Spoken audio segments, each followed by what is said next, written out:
Hey guys, it's Vampire Mike from Sega CD Universe, and just wanted to talk about this video game, Sparklite.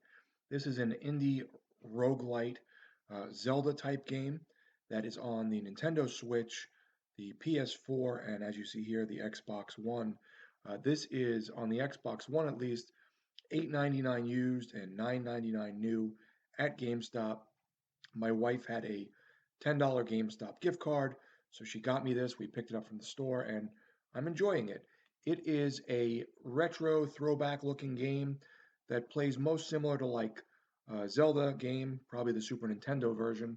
And there's, I think it's 5 areas in the game. One's like an acid swamp. One is a forest with these golden trees.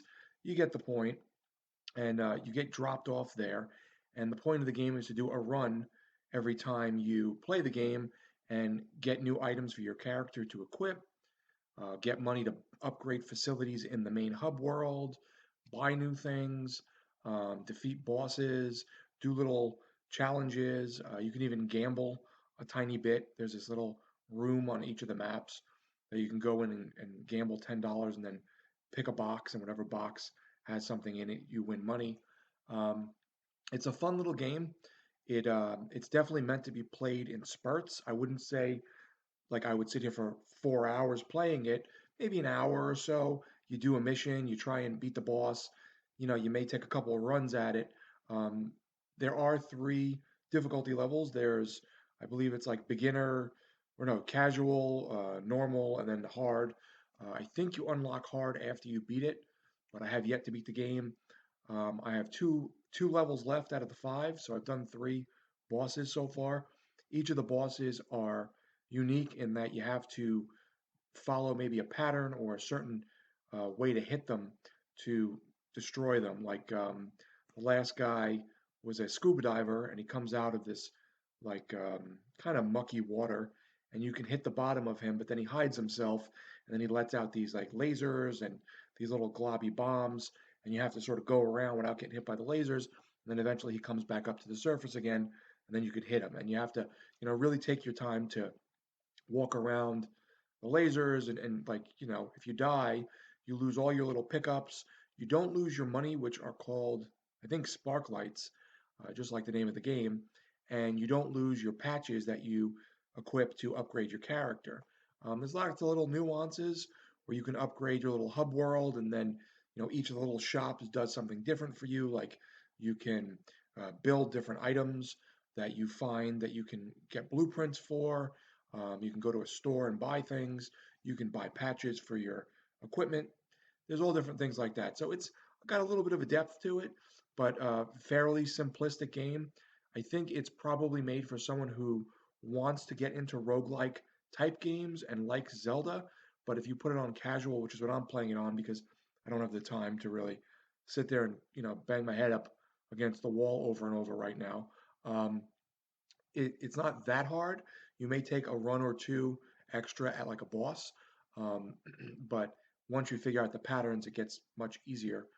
It's pretty fun, and I think for $10, that's a great price point. I would say if this was 20, it might be worth it.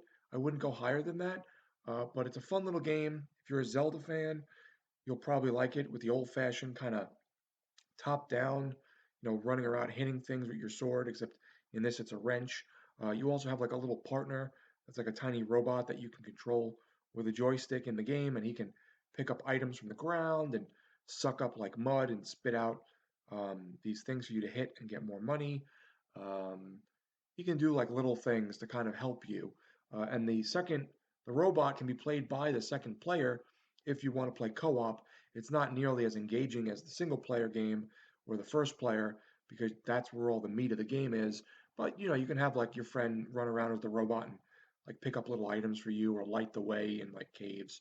So it's a fun little game. I hadn't really heard much about it, but I am a roguelike fan, so I wanted to check it out. I try to get all the physical ones that I can on the Xbox One, and this is one I would recommend. I would say it's kind of a maybe beginner's roguelike with some cute retro kind of 8 to 16-bit graphics, um, good music, pretty fun. The only thing I will say is it's a little repetitive, And if you have to go, let's say you die and then you have to go back, the areas are all randomized, but the levels are all the same in terms of they all look different, but they're random in terms of the map placement and what's on the maps, like the enemies and such. Um, if you die and you go back, you start out at the beginning of the first level, and then you have to walk back and find your way back to whatever level you were on. They're all connected. So that's the only thing I would say is a little annoying. There's no like fast travel, but they want you to go back through it so that you can use your newly found abilities to, find items or beat little, challenges. So that's the reason for that. But cool little game. Check out Sparklite if you haven't. I would recommend it. Thanks, guys, for watching. It's Vampire Mike from Sega CD Universe. Be good.